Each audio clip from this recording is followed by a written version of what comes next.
আয়াত ৬৫ ولما فتحوا متاعهم وجدوا بضاعتهم ردت إليهم قالوا يا أبانا ما نبغي هذه بضاعتنا ردت إلينا ونمير أهلنا ونحفظ أخانا ونزداد كيل بعيد ذلك كيل يسيد।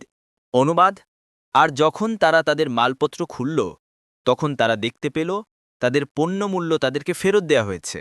তারা বলল, হে আমাদের পিতা, আমরা আর কি প্রত্যাশা করতে পারি?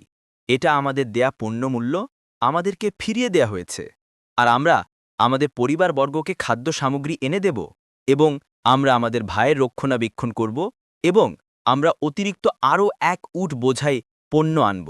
ওই পরিমাণ শস্য অতি সহজ। তাফসীর। এতক্ষণ পর্যন্ত সফরের অবস্থা প্রসঙ্গেই তাদের কথাবার্তা হচ্ছিল। আসবাবপত্র তখনও খোলা হয়নি।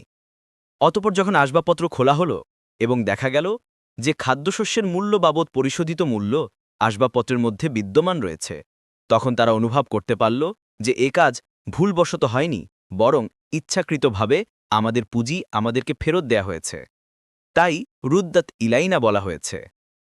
অতঃপর তারা পিতাকে বলল, মা নাবগি, অর্থাৎ আমরা আর কি চাই? খাদ্যশস্য এসে গেছে এবং এর মূল্যও ফেরত পাওয়া গেছে। এখন তো অবশ্যই ভাইকে নিয়ে পুনর্বার যাওয়া দরকার, কারণ এই আচরণ থেকে বোঝা যাচ্ছে যে আজিজে মিশর আমাদের প্রতি খুবই সদয়। কাজেই কোনো আশঙ্কার কারণ নেই। আমরা পরিবারের জন্য খাদ্যশস্য আনব, ভাইকেও হেফাজতে রাখব, এবং ভাইয়ের অংশের বরাদ্দ অতিরিক্ত পাব।